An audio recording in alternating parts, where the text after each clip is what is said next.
Bonjour. A priori, le récit de la création du monde présenté par le premier livre de la Bible, la Genèse, est totalement désuet et très archaïque. Déjà, selon ce récit, le monde a été créé en 6 jours seulement, alors que d'après la science, il a fallu 13,8 milliards d'années. Grosse différence quand même. De plus, les étapes de la création, selon la Bible, paraîtront totalement farfelues à beaucoup. Le premier jour, création de la lumière. Le deuxième jour, création du ciel et de la terre. Le troisième jour, création de la verdure et des arbres fruitiers. Le quatrième jour, création du soleil, de la lune et des étoiles. Après donc. Le cinquième jour, création des poissons et des oiseaux. Le sixième jour, création des animaux terrestres et de l'homme. Difficile à accepter. Déjà le fait qu'il ait fallu tout un jour pour créer la lumière, c'est absurde. Le fait que le soleil, qui a 4,5 milliards d'années, ait été créé après les plantes, qui n'ont même pas 500 millions d'années et qui en plus ont besoin du soleil pour vivre, encore plus absurde. L'éventuelle pertinence du récit de la création selon la Genèse est hyper difficile à défendre. Je ne sais pas comment font les fondamentalistes. Mais laissez-moi essayer. Je vais tenter de vous convaincre que cette histoire n'est pas si ridicule que ça, et même qu'elle a du génie. Oui, du génie.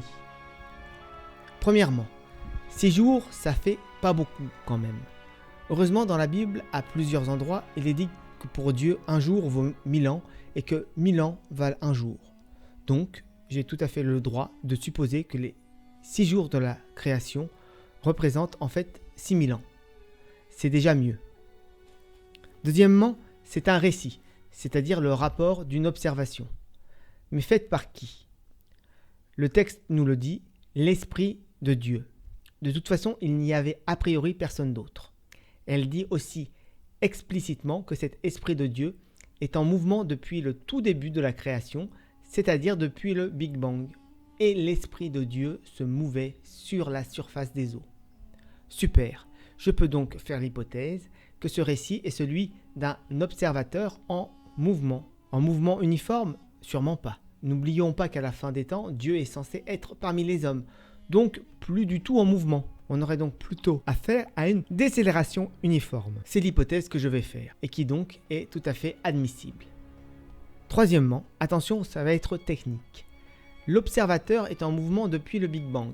Il décélère. Ok, on va appeler TV la durée de la création pour ce voyageur observateur. 6000 ans, comme on l'a dit un peu plus haut. On va appeler TT la durée de la création pour un scientifique moderne, bloqué sur Terre et qui regarde l'univers avec son télescope.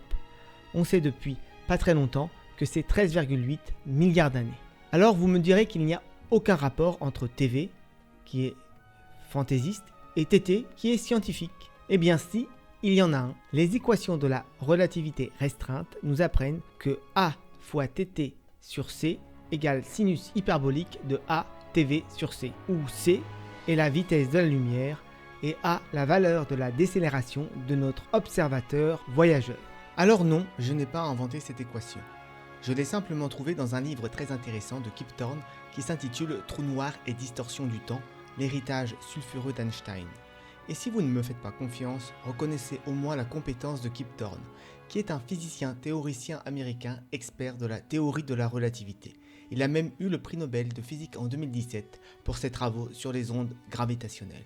Et alors, me demanderez-vous sûrement, eh bien cette équation peut nous donner la valeur de A, et indirectement la valeur de la vitesse initiale de notre mystérieux observateur Esprit de Dieu. Comme on s'en serait douté, vu la distorsion du temps imposée, le calcul donne une valeur très élevée, c'est-à-dire très proche de la vitesse de la lumière. Si grande qu'un proton ne peut l'acquérir qu'à un niveau de température qu'on n'a même pas dans le cœur des étoiles les plus chaudes, et qui en fait ne s'est rencontré qu'une fois dans l'histoire de l'univers, au moment du Big Bang justement. Ça tombe bien. Mais ce qui est vraiment intéressant, c'est de calculer les valeurs de TT pour chaque étape de 1000 ans pour TV. Autrement dit, qu'est-ce que cet observateur biblique en mouvement relativiste a vu au bout de 1 jour, c'est-à-dire 1000 ans, 2 jours, c'est-à-dire 2000 ans, etc. Grâce à l'équation, somme toute assez simple de Kip Thorne, on peut le savoir. La fin du jour 1 se situe il y a 659 millions d'années.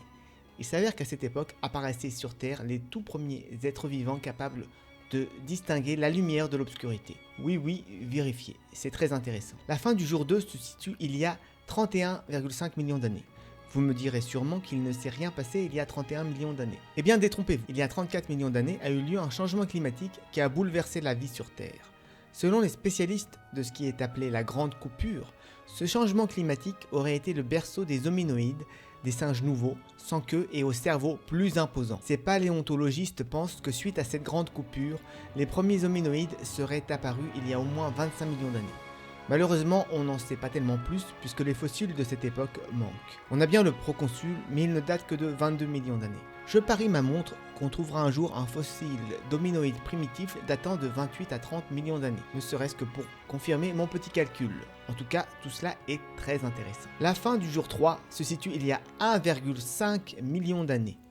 Comme le dit John Hawkes, au cours des 2 premiers tiers de notre histoire de singes bipèdes, soit de 6 à 2 millions d'années avant le présent, la taille du cerveau de nos ancêtres était similaire à celle des autres singes anthropoïdes. 1 million d'années plus tard, les crânes des représentants du genre Homo avaient pratiquement doublé de volume. Les derniers Homo ergaster et Homo erectus disposaient de cerveaux allant de 1000 à 1200 cm3, des valeurs pas très éloignées de la moyenne du volume crânien des hommes du 21e siècle. Il s'est donc vraisemblablement passé quelque chose aux alentours de la date de 1,5 million d'années avant le présent qui explique cette soudaine augmentation. Certains pensent qu'à cette époque, les hominines auraient commencé à manger davantage de viande, ce qui aurait fait grossir leur cerveau. Mais pourquoi les hommes et pas les lions par exemple? Cette explication est un peu foireuse. D'autres pensent que le cerveau a soudainement grossi pour éviter de surchauffer pendant la course. Étonnant comme explication. En vérité, personne ne sait ce qu'il s'est passé. Une chose est sûre, cette augmentation soudaine et inexpliquée de la taille du cerveau fut une étape très importante dans l'histoire de l'humanité et elle se trouve être l'aboutissement du jour 3. Excessivement intéressant.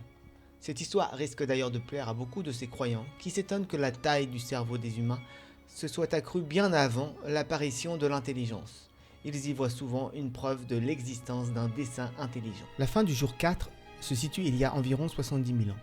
Là encore, vous me direz qu'il ne s'est rien passé il y a 70 000 ans et que ma petite théorie va probablement tomber à l'eau.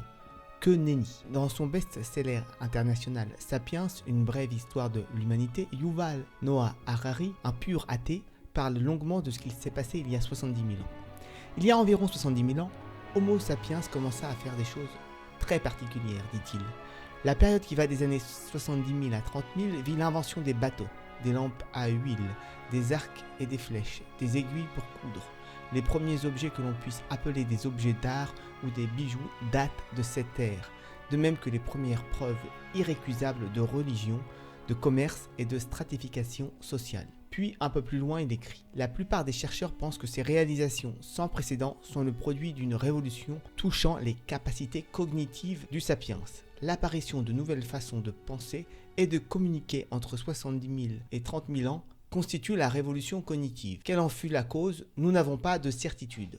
Selon la théorie la plus répandue, des mutations génétiques accidentelles changèrent le câblage interne du cerveau des sapiens, leur permettant de penser de façon sans précédent et de communiquer en employant des langages d'une toute nouvelle espèce.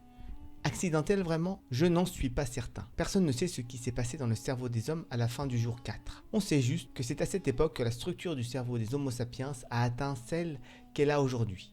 Voir d'ailleurs à ce sujet le très intéressant documentaire d'Arte sur les fossiles de Djebel Irhoud. Le lien est en description.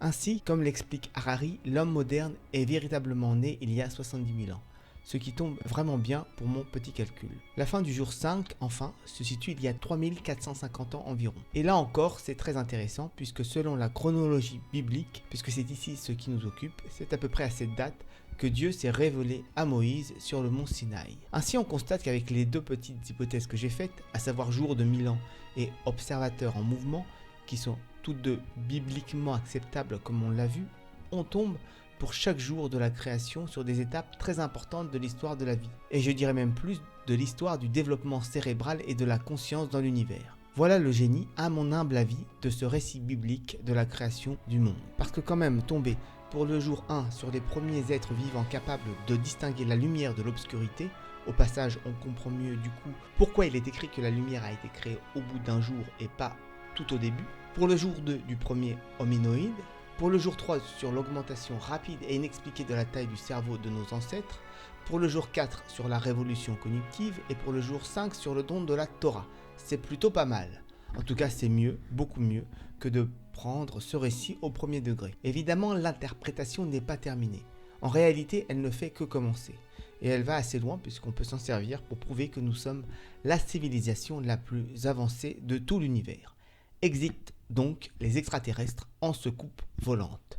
Mais pour l'instant, je vais m'arrêter là pour ne pas être trop long et trop indigeste. Pour conclure, provisoirement, je dirais que le récit de la création dans la Genèse semble avant tout être le récit de la genèse de la conscience du monde plus que la genèse du monde physique en lui-même. N'est-ce pas logique quand on sait que la conscience, c'est vraiment le principal objectif de Dieu?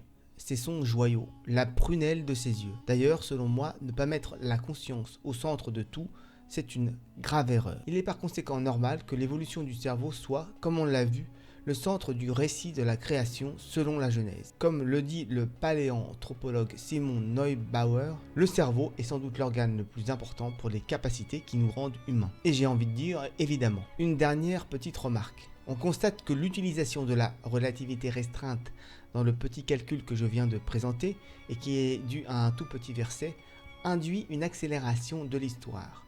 Les écarts entre les grandes étapes de la création diminuent en effet de façon exponentielle. Or, cette accélération de l'histoire en exponentielle est une chose que l'on constate effectivement. Il a ainsi fallu des milliards d'années pour avoir les premières cellules, mais à peine 2 siècles pour passer de la traction animale à la fusée interplanétaire, par exemple.